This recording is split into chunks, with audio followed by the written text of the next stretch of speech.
Welcome to the Bramble Show, everybody. I'm here with our special guest, Swansun, on the first ever episode. Yo, what's up, everybody? We're Swansun. We're going to play some songs. This is called Loving Vincent, out now with Red Oak Records.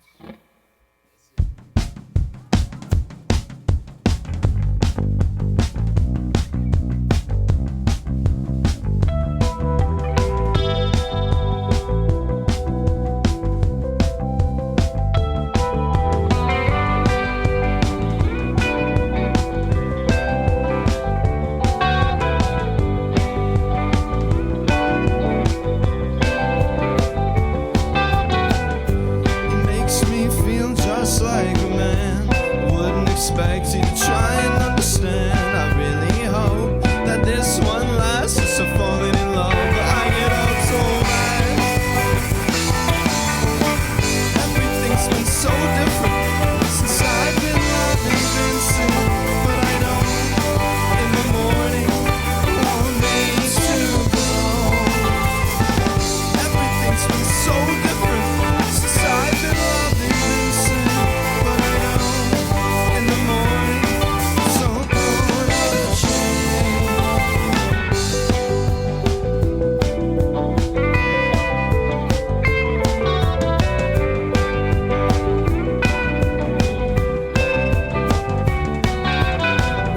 He lets me know who I really am, holding my world in the palm of his hand. I really hope that this one lasts. So falling in love, but I get up so mad. Everything's been so different since I've been loving Vincent, but I know in the morning the one needs to go. Everything's been so different since I've been loving Vincent, but I know in the morning it's all gonna change. Yes, I know in the morning it's all gonna change.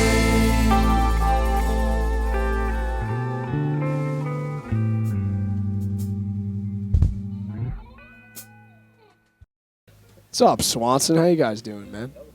We're doing good. Doing just fine. Alive and well. Splendid. Feeling good. You heard it here first, folks. Swanson is feeling good, man. Now, Swanson, I got a few questions for you, man. You know, you guys just killed it in the performance in the Bramble basement. You know, that was pretty baller. I can't lie. I was jamming the whole time, man. But now we're going to get down to business. So, first things first. What is the origin of Swanson? How did you guys start? Well, that's a tale. Oh, I got it? All right. Well, really, it all started with a little band called Hogarth, which was that was your first project, right? Like, that was the first. So that was Alan's first band. The lineup changed a lot over the years, but they settled into basically drums, guitar, and two guitars, right? And they didn't have a bass player.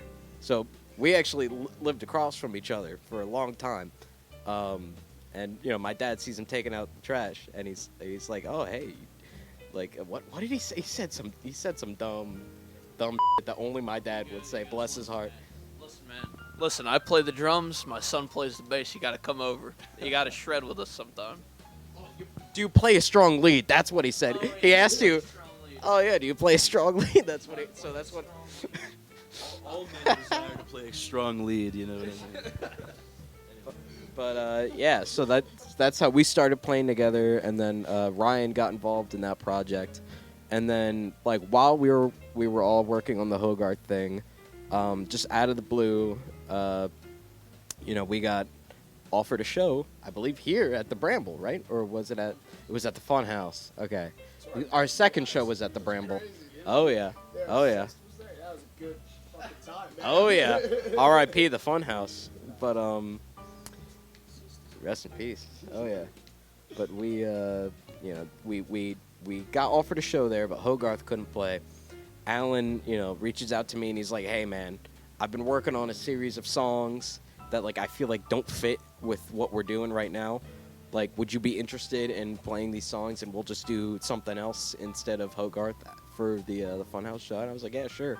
he reached out to another guy, Evan Pennsylvania. Oh yeah, Evan P, who was our Swanson's first drummer. God bless him, love that guy. And that was really how it all started.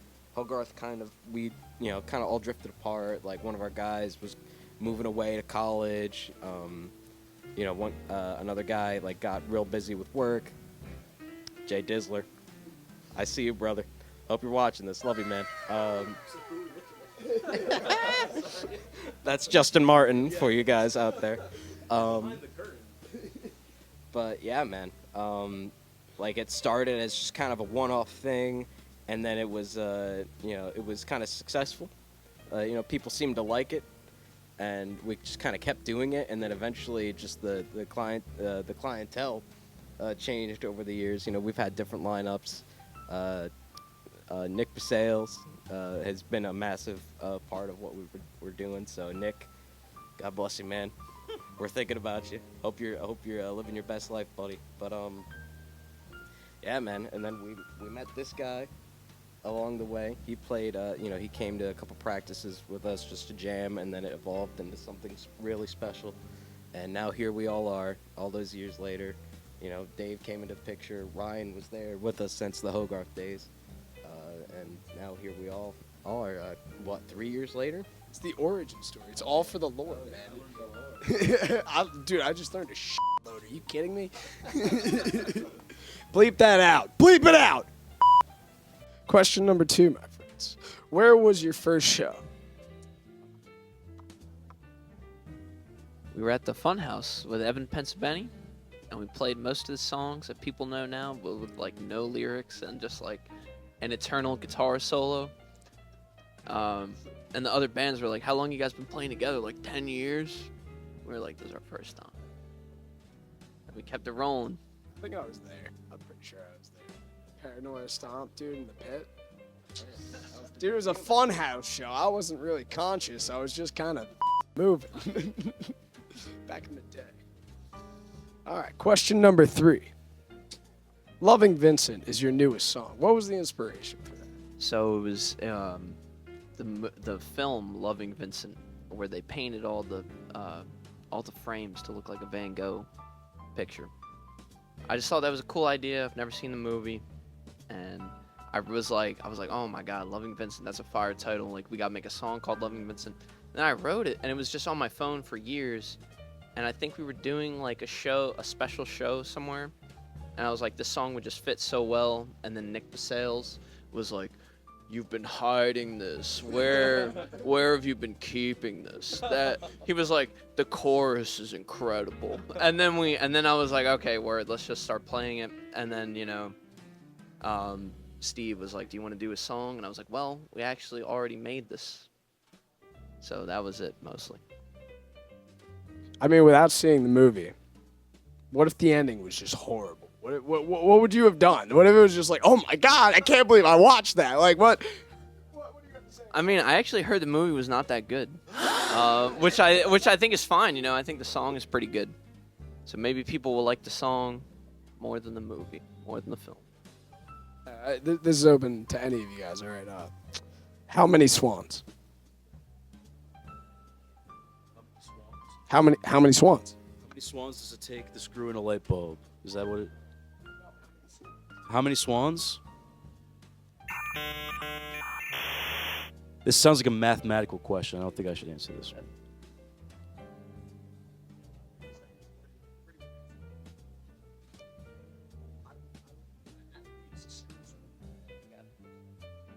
I'd say it's anywhere between 1 and 100. Me? Oh. I'm also gonna go with a range, but I would put it somewhere between 6 to 10 swans at any given time. All right. See, now you've given the mic to the wrong guy. All right. So if we're asking how many swans we need to create a actual swan sun, we need to divide the mass of the actual sun by the mass of a swan, and then we can figure out an equation to figure out how many swans we need. I don't know the answer off the top of my head. Does someone have Google? Can someone Google that right now? What is the mass of the sun in pounds? Because the swan is probably only like what, 14 pounds? Have people weighed the sun yet? Does anyone know the average pound of a swan? 20 pounds. That's a lot of swans. More swans than I can count. Then that's my answer. That is at least 12 swans. That is at least. But thank you, Dave.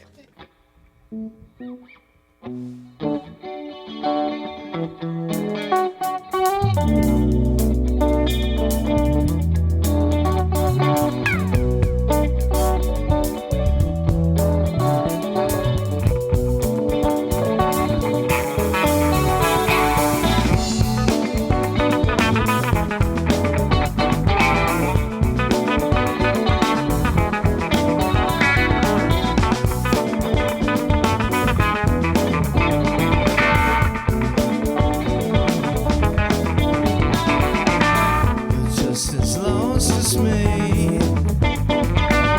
You're just as lost as me. It's not as obvious as you make it out to be. I'm searching for the answer. I'm searching for the answer. I know that I can chance with this time. No, not this time.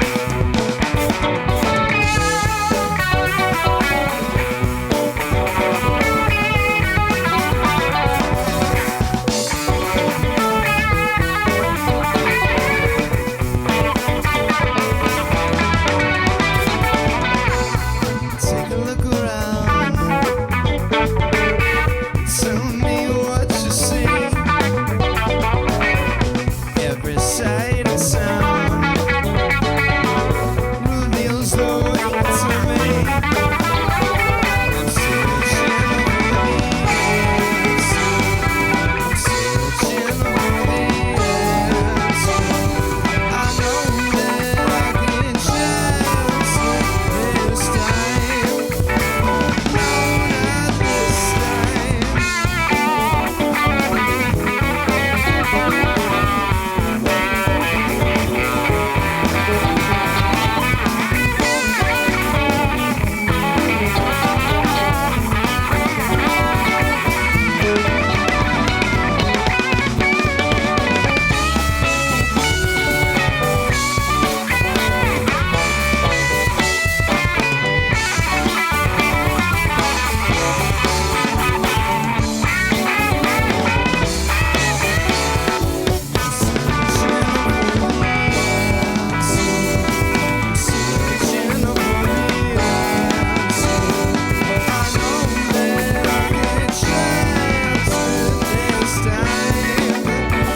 No, not this time.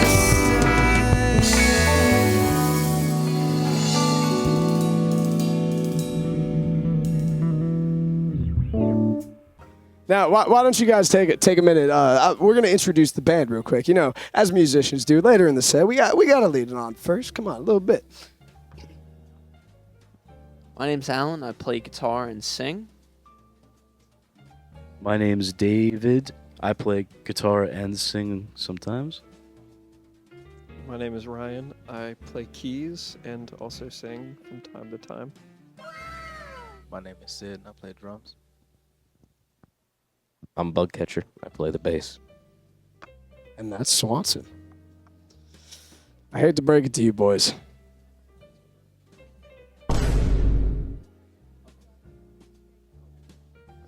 Full house, at least. So, where was the wizard from Swanson born? You know, how did you guys get that logo? Where'd that come about? What's he do? Where's he from? That was Kenny. I think that was your idea, as you wanted a wizard. Kenny drew that. Our artist, Kenny.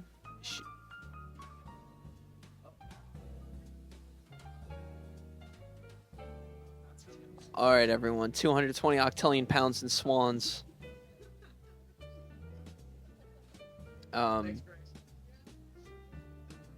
but I think the wizard is because Kenny came to see one of our first shows, and then she pulled up to me at work and was like, "Hey, I drew this," and it was a wizard with like a bunch of crystals around him. And then she was like, "Hey, can I just do your artwork?" And I was like, "Yeah, sure. We don't have anybody."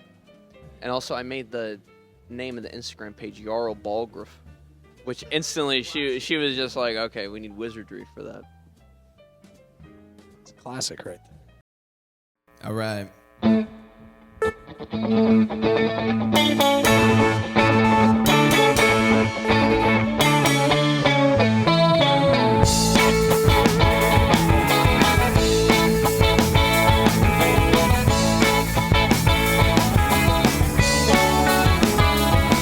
There's a heat wave.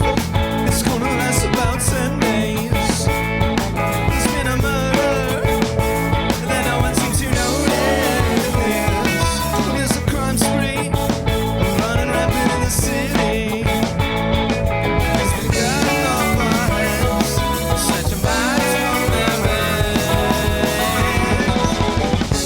Splash the world on fire. Oh, my fool, it all fades away. That's way my empty desire. Someone said it's always been this way. This way. Up next on your local news.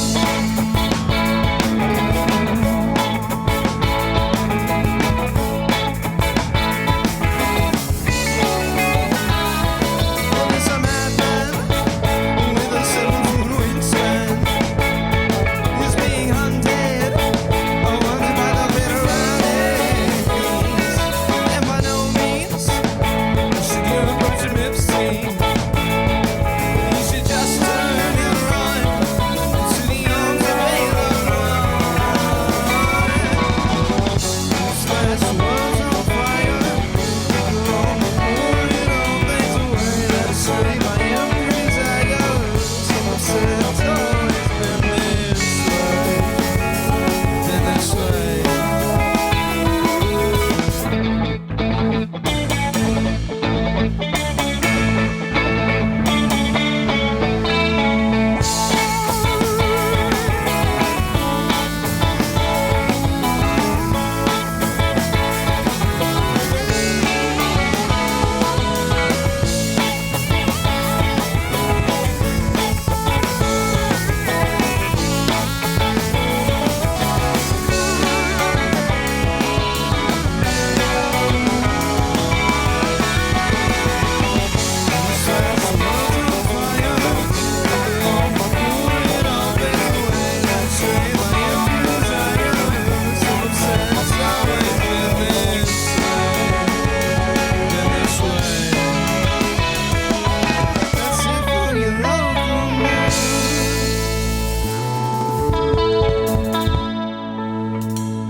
What would you guys say is some of your biggest inspirations when writing for Swansun? Oh no! Don't pass that to me first. Okay, so off the top of my head, the top inspirations would be the Beatles, King Gizzard, REM, and Ariel Pink. Like, I'm always just trying to write like a cool song that like doesn't exist already. That's basically all my inspiration. Yeah, so I go through some phases sometimes, but I guess right now, listening to a lot of old ass music, like 40s and 50s music, stuff that sounds really bad but in a good way, like the Ink Spots and some doo-wop music. I don't know, I just kind of like it, some simplified things. Anyway. This question is tough to answer because I feel like as soon as somebody asks, what influences you? Every band I've ever listened to in my life just goes out the window. But if I can try and grab onto some of them before they leave the building, a lot of like early electronic music, like Melodies, Echo Chamber, Broadcast, and then some psychedelic, King Gizzard, Pond, and then I try to I've been listening to a lot of like jazz fusion and funk, so Kool and the Gang, early Earth, Wind and Fire, and Cosmic Collective. I got a few. So I think jazz fusion is probably my biggest thing. It's what I hear most of our music now. It's in my head all the time. So probably like snarky puppy influences, all that, all around. So yeah. For me personally, when I'm like writing a bass line for Swanson, like I guess because our tastes and our sounds are so diverse, like one song will be so different from the next. Like I feel like I'm constantly pulling from like a hodgepodge of bass players. I feel like like for the heavy hitting stuff, like I pull a lot of inspiration from King Giz. Obviously, I think that's like a that's kind of universal for most of us in the band. We're all jam band guys. We're all psychedelic guys for the most part. But I also come from like a jazz background, so like a lot of times, like especially for our softer songs, I'm thinking like Miles Davis. Like Paul Chambers is one of my biggest inspirations as a bass player. Like I'm constantly, I feel like I'm constantly just ripping that guy off with everything that I do. Like if you go and you listen to like some old Miles Davis records, you'll probably hear something of like, oh, that sounds like a Swanson bass line almost, because I do pull a lot from him. But obviously, Chris Squire, yes. Geddy Lee, Rush. A lot of bass players influenced me. Definitely Geezer Butler, like especially for like our heavy songs. Like I pull a lot from him and from Geddy, obviously. But there's a very wide variety of music that influences what we do. I'm also obviously like I'm a big jazz guy, big jazz fusion guy. Victor Wooten is a huge influence on me. I can't slap the bass like that guy can, but like he definitely, like I'm thinking about it, especially like on our funkier, jazzier songs. Some solid artists and some rock and roll legends. The one thing they always say, man, about funk music, there's only two things they ever talk about. Right? How funky it is, and how funky we're about to fucking get. And that's all that matters. Play the next song!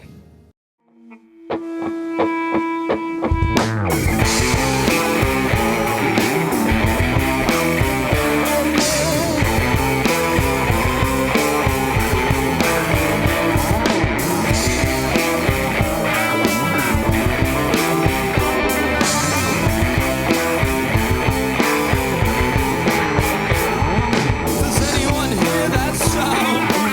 Come out if you're there.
Swansun on the L couch in the Bramble. Welcome to the Bramble Show, everybody. And we've got a few more questions for our boys in Swansun. Fun fact about this couch, actually. This is Sean's couch. You know, shout out Sean. Shout out Sean. It's Sean's couch. Anyways, question 7. What's next for Swansun? What do you guys see in the future coming out for the band? You know, new releases, you know, any upcoming shows, possible tours? What's going on here? We have a couple singles coming out, and we're working on the 3rd record right now, and we're going to be playing some shows in the future. Yes, we got some cool things cooking up for the next record. You know, been working on it for the past, I think, month or two. And, you know, hopefully by the end of the month we'll be recording. Definitely in April we'll be recording. We'll hope to get that out as soon as possible. But, you know, as far as, like, things go, I think we're going to try to, you know, put out as many things as we can. You know, different styles, different types of songs. It's pretty much just a learning process as we go. You know, I'm relatively new, but I think we all have different things that we want to pursue musically. So I think we're just going to focus on, you know, the next year and the next few months in particular to, you know, take time to do that. But yeah. Yeah, like the other two fellas said, we're working on our third record right now. Hopefully gonna record that soon. And some singles coming out. But yeah, I'm really just constantly thinking like, all right, where are we taking our sound next? Like you were saying, Dave, like what do we bring to the table that's new and like sort of change the feeling and the, you know, the soup in the pot. But I don't know, also working with Red Oak has been like really cool, especially seeing all the things that are happening and working with you guys. It's like, oh man, like it feels like a next step. And I don't want to be stagnant and I don't want to be too pushy, but it's like, okay, this is awesome. Now how do we build this and how do we grow this and how do we do it right? You know, not just like, you don't want to just make progress, you want to make the right kind of progress. So how do we do that? I think what's next is really figuring out where our sound's gonna go. So I feel like we're pretty much going in different directions, and I'm pretty excited to see where we end up. So I think that's what's next. Yeah, no, I'm super excited to explore like new worlds of music. Honestly, yeah, I don't like how Sydney so eloquently put it. Like I think we all have like a lot of different things that inspire us. A lot of different things that make us want to write music. We have a lot of crossover in that, which makes it so easy because, like, for the most part, even if like I'm off on Mars and Dave is on Venus, we can converge on Earth. You know what I'm saying?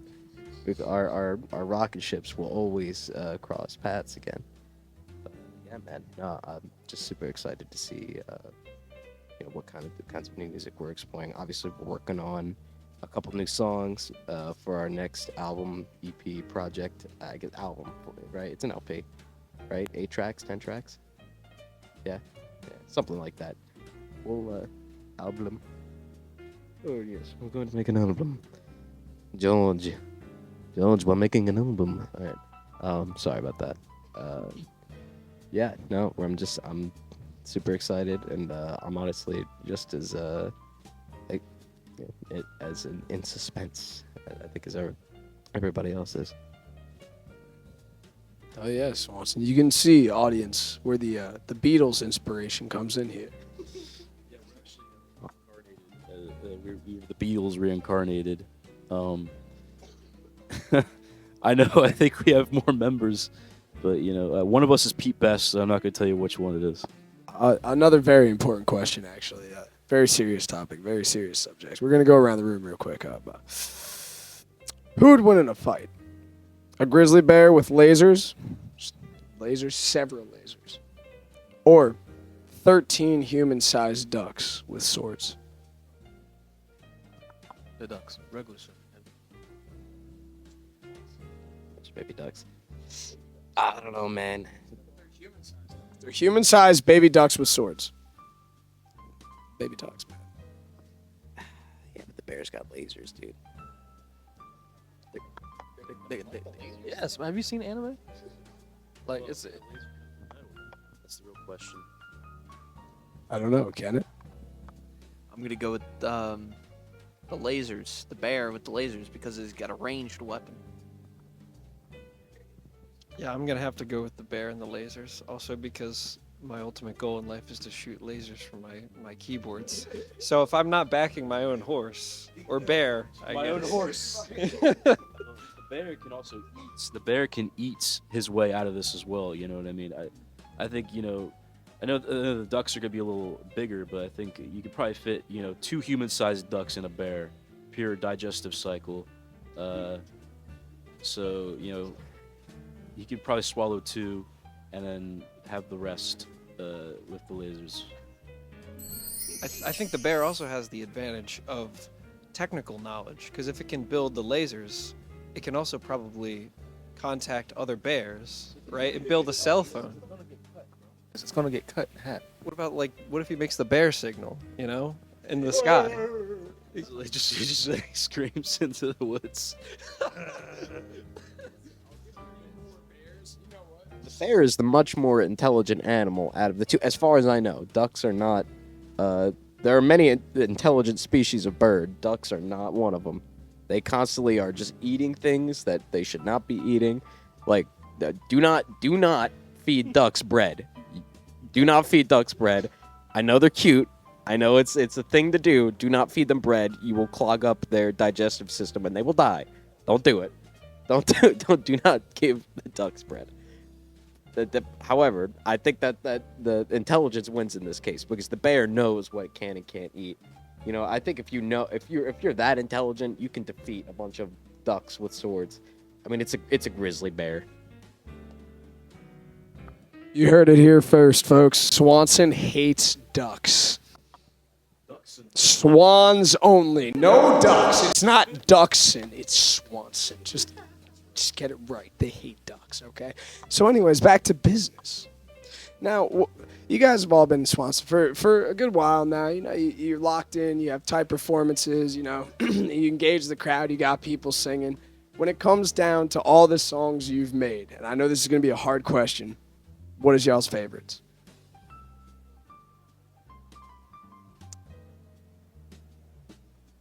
I mean, so many of the songs mean a lot to me because I wrote many of them. I love Paranoia Stomp because I remember the first time we played that and everyone just lost their mind, so that's cool. But my favorite is probably Dropping Out, which is not on any studio album. It's on a live album that's on streaming. But that song, Dropping Out, every line is a good line, which is a really hard thing to do, and I don't do that a lot. And the story is I did that happened to me. You know what I mean? And every time I sing that song at a show, and I sing I'm gonna miss my 8 a.m. and all the college kids freak out. It's that's a pretty good feeling. That's the only one I actually don't get tired of playing either. So that would be my favorite. Well, okay, this is a hard question. As a Swanson fan, first I would say I'm gonna pick a little deep cut off of the first record. I really like Idiot a lot. I've listened to that one a lot recently. I know nobody likes that song, but I kind of do like it. There's something about it I relate to. And also Finish the Job is very good. It's very good. And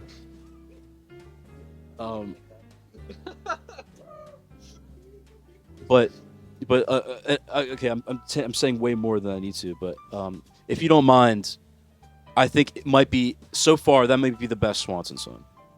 Just from I don't know, it has everything you could possibly need, as far as emotional value and musical value goes. Yeah.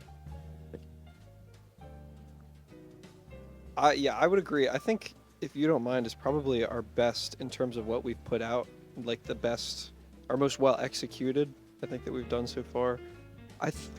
It's tough to pick a favorite, but I think one song I can say that at least means a lot to me personally is Goodbye, because that's a song that's been with us since the Hogarth days, And it was actually, Alan, I don't know if you remember this because it's like maybe like 4 or 5 years ago or something, but you asked me, you're like, do you think you could like do a solo on this? This is before I even had a keytar. I just had my mini log.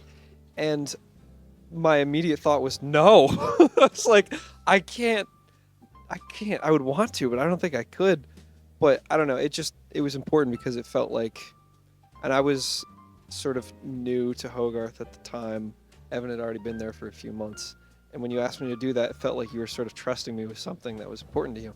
And it's just become so important to me because I always come back to it. I'm like, oh man, like whether we were performing it with, Soto and Justin, or now we've got Dave and Sydney, like Goodbye has been a constant, and a slew of other things as well. But that just felt like the first time I was doing like a solo. I was like, oh man, like it was important, and it was a good moment of growth. So I'm gonna go with Goodbye, long and the short of it. For me, I think I would say Dropping Out, I'm Still Here, only because it's the first song I ever messed up. Cause I couldn't get them time changes because this is my first time playing with them, and I literally learned their songs in like a day. I had to play a show the next time with them, so plus the first song that made me cry, so I think that one is a good one. Plus I did drop out, so yeah, I'm connected with that song a lot.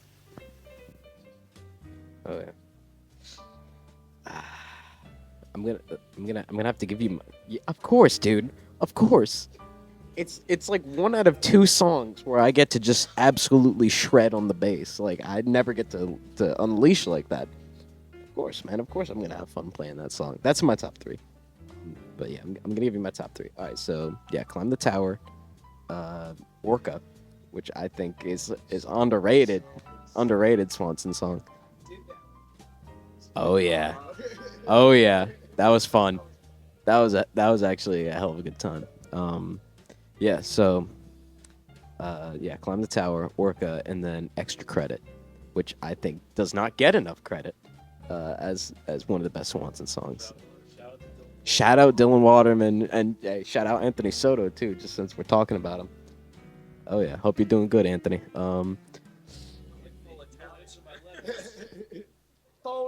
Hey Tony. Hey Tony. But yeah, no, those are my top 3. If I had to pick one, I'm gonna pick Extra Credit. Just because my jazz roots, that's how I started playing music. Was I played bass in a jazz band. I wasn't very good at that point. Oh yeah, Jovan, shout out, buddy. Dude, yeah. No, you would have figured it out. But yeah, that if I had to pick one, that's my final answer. But I do love doing a Cliff Burton impression on Climb the Tower. So yeah. Mine's Joe's advice. Like hands down. It's just like, no, dude, I love that song. It's fucking awesome. Thank you, everybody, for joining us on the Bramble Show. We have been working with Swansun and Red Oak Records, and go listen to Loving Vincent by the very Swansun that sits on this very Sean's couch. Go stream it. It's live now. Go do it. Bramble Show, Red Oak Records. Get the fuck out of here.